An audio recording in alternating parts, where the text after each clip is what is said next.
So let me give you some basic information about the task.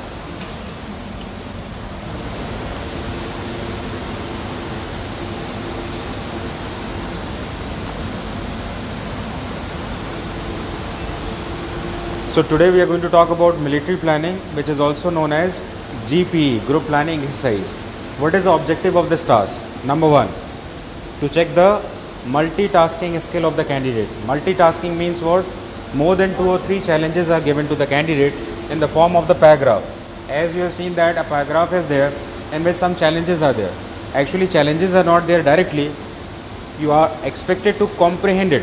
आपको इसको सोच के जो है पढ़ के समझना होगा कि चैलेंज है भी कि नहीं. And after comprehending the challenges, so you may find it out 4 or 5 challenges or 3 or 4 challenges might be there, and according to that some resources are there.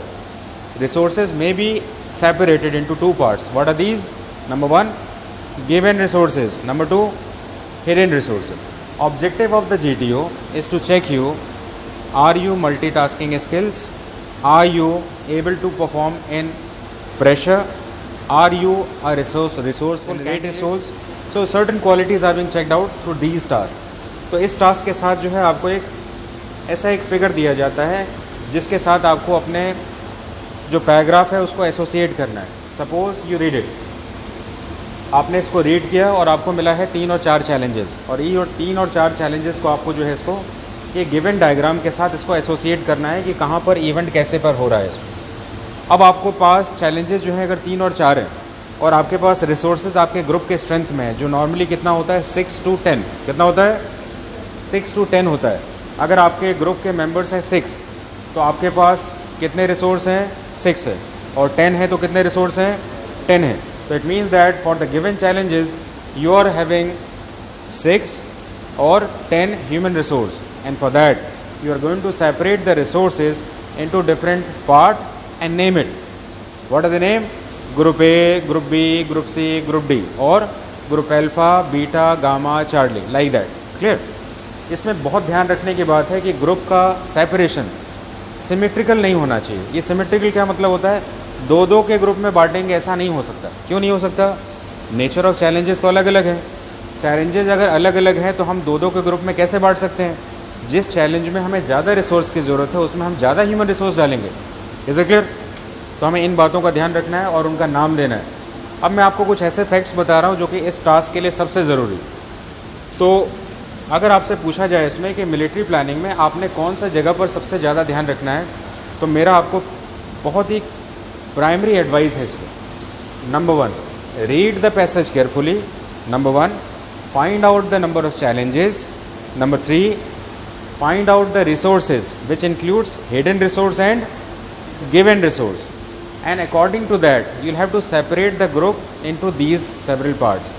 अब हमें ध्यान रखना है इसमें कि हमारे पास एक फिगर है और हम जो है किसी एक लोकेशन में जैसे टी स्टॉल पे खड़े हुए हैं, तो उस लोकेशन से हमारा डेस्टिनेशन जो भी चैलेंजेस का होगा उस डेस्टिनेशन को हम कवर कैसे कर रहे हैं. It means that how you cover the distance in the proportion of the time, which is known as time management. Time management एक बहुत ही crucial part है. Many of the students used to forget it.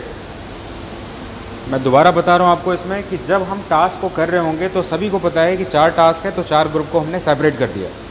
लेकिन ये 4 group को हमने separate किया है तो हर एक ग्रुप एक टास्क को कर रहा है इसमें. लेकिन यहाँ पर कौन सी बातों को अवॉइड कर दिया जाता है या स्टूडेंट जनरली अवॉइड कर देते हैं इसमें कि कोई भी ग्रुप है, जैसे ग्रुप अल्फ़ा है आपका, उसमें आपने 3 कैंडिडेट सेलेक्ट किए हैं इसमें. तो 3 कैंडिडेट अगर सेलेक्ट किए हैं और उसको जाना है विलेज 3, तो ये विलेज 3 का डिस्टेंस कितना है और कितने देर में कवर करेगा. It means that you should talk about the distance cover by the group and how the work is done. Distance को कवर करेंगे और कितने समय में काम पूरा होगा. It means that you are talking about distance and time. If you are not going to talk about distance and time, it means that you have plan something for infinitive, and infinitive work is not the sure work. फिर आपने सिर्फ ऐसा काम करके छोड़ दिया इसमें. तो आपका यहाँ पर सबसे इंपॉर्टेंट रोल होता है इसमें. You have to talk about what is the distance and the how the distance is being covered and what is the time you are going to take for the respective task. Clear? तो अगर मैं कुछ summing up points बताऊँ आपको GTO के लिए, तो अब मैं आपको थोड़ा सा सेक्शंस को मैं चाहूँगा इसको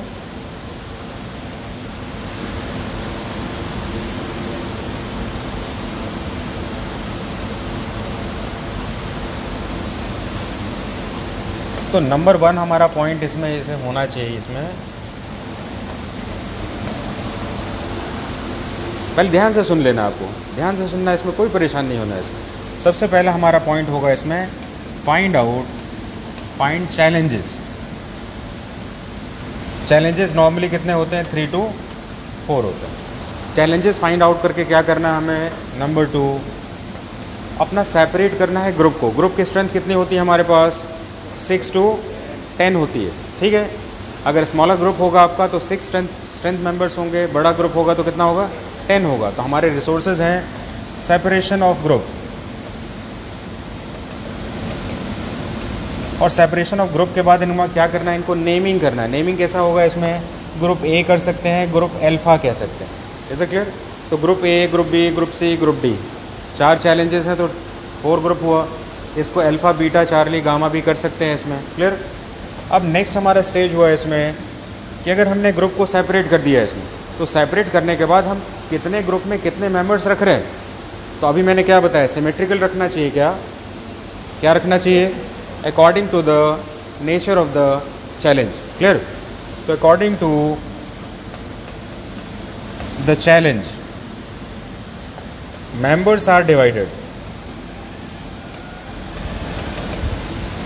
यानी कि अगर चैलेंज बड़ा होगा तो नंबर ऑफ मेंबर्स ज़्यादा होंगे, चैलेंज छोटा होगा तो एक भी रह सकता है इसमें। क्लियर? अब हमें सबसे इम्पॉर्टेंट बात ये करनी है इसमें कि जहाँ जहाँ पर हमारा चैलेंजिंग पॉइंट है, जहाँ पर हमें वर्क एग्जीक्यूट करना है इसमें, उस एग्जीक्यूशन पॉइंट पर इसका distance and time, that is the most important part will have to talk about. यानी कि सबसे पहले हमें नंबर ऑफ़ चैलेंजेस परसीव करना है, चैलेंजेस के बाद अपने ग्रुप को सेपरेट करना है, ग्रुप को टास्क असाइन करना है, और असाइन करने के बाद हमें क्या करना है? उनका डिस्टेंस और टाइम का अलॉटमेंट करना होगा। एंड फाइनली अगर आप इस पैसेज को पढ़ेंगे इसमें तो आपको एक जर्नल रफ आइडिया मिलेगा इसमें। The work has to be completed within 3 hours और 4 hours। जर्नल देखिए यहाँ पर लिखा होगा इसमें, then the marriage party will come at on 5, it gets dark by 6 PM। 6 बजे जो है अंधेरा हो जाएगा, और अभी बज रहा है 3, तो 3 अभी बज रहा है और 6 बजे अंधेरा हो जाएगा। कितना टाइम मिल रहा है आपको? 3 hours। तो इनडायरेक्टली आपको मैसेज दिया जा रहा है कि you are having 3 hours in your hand and the work is to be completed within 3 hours। तो 3 घंटे में आप अपने ऑर्गेनाइजेशन प्लानिंग स्कूल को